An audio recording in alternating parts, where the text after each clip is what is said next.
When it comes to judges, the primary job of the United States Senate is to judge whether someone, to make a decision whether someone is A, qualified to be an appellate judge, which is what these are, and B, whether someone has the right view of the role of the judiciary. You know, our three branches of government and the separation and distinct roles of these three branches is one of the cornerstones of our republic. And judges were never designed to create law. They were never designed to create public policy. The role of a judge is to interpret the law, to basically decide whether the trial court underneath them properly applied the law. That is the role of an appellate judge. And the role of the U.S. Senate is to determine, number one, is someone academically and professionally qualified to serve in this capacity? And number two, does this person have the have the right view of the role of the judiciary? And that's what I would do in the United States Senate, is I would review every candidate based on those two qualifications. Number one, do they have the intellectual capacity to do the job? And number two, do they understand what the job of the judiciary is?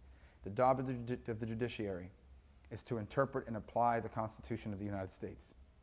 Not to manipulate it, not to create public policy, not to act as some unelected super legislature.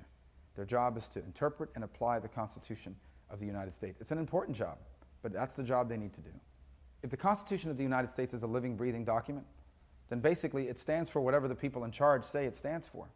The Constitution is a document of limitation. It doesn't exist to create governmental power. It exists to limit governmental power.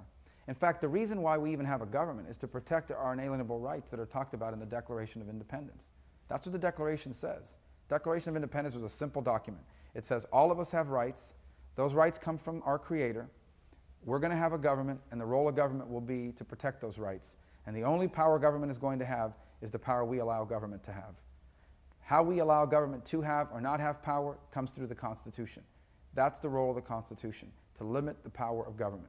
It delineates the power of government, and whatever power is not in that Constitution does not exist for government. The job of the judge is to interpret and apply that.